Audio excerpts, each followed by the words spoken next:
In this video, I'm going to show you how to disable transparency and blur on Samsung Galaxy phones.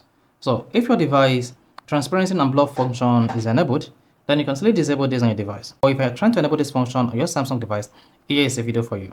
So if you're done with this video, if you found this video helpful and informative, please don't forget to like and subscribe. Now, when you want to turn off or turn on transparency and blur on your Samsung Galaxy phone, all you need to do is open the Samsung phone settings. On the settings page, just scroll down and click on accessibility. Once you selected that, tap visual enhancement.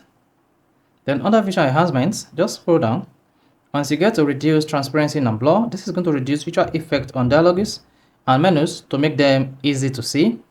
Then if this is enabled, go ahead and turn off this. This is going to disable. Then the transparency and blur function is disabled right now.